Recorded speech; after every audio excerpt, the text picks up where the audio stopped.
জামাত সন্ত্রাসীরা কি পরিমাণ ভয়ঙ্কর জঙ্গি স্টাইলে তারা হামলা করতে পারে। গতকালকে আপনারা দেখেছেন শরীয়তপুর নড়িয়া উপজেলায় বিএনপির 40টা বাড়ি ভাঙচুর করেছে। বিএনপি সরকারকে এখনই পদক্ষেপ নিতে হবে। এই জামাত শিবির তারা পুরো বাংলাদেশকে অস্থিতিশীল করার জন্য তারা বিভিন্ন ধরনের প্রকল্প হাতে নিয়েছে।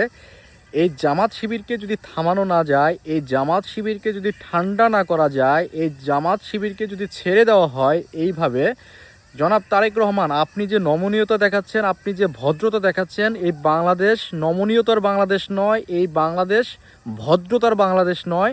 যেখানে যেমন ঠিক সেখানে সেই ঔষধি আপনাকে দিতে হবে। জনাব তারেক রহমান, আপনি ভদ্রতার জায়গায় আপনি ভদ্রতা দেখাবেন। যেখানে আপনার কঠিন হতে হবে সেখানে আপনাকে কঠিন সিদ্ধান্ত নিতে হবে। আপনি যেভাবে সুশীলতা দেখাচ্ছেন, আপনি যেভাবে বাংলাদেশকে লিড করতে চাচ্ছেন, এইভাবে বাংলাদেশকে লিড করা যাবে না। এই বাংলাদেশ ভালো মানুষের বাংলাদেশ না। আপনি আপনার জায়গা থেকে যে রোল প্লে করছেন ঠিক আছে, কিন্তু আপনাকে আরও কঠিন হতে হবে।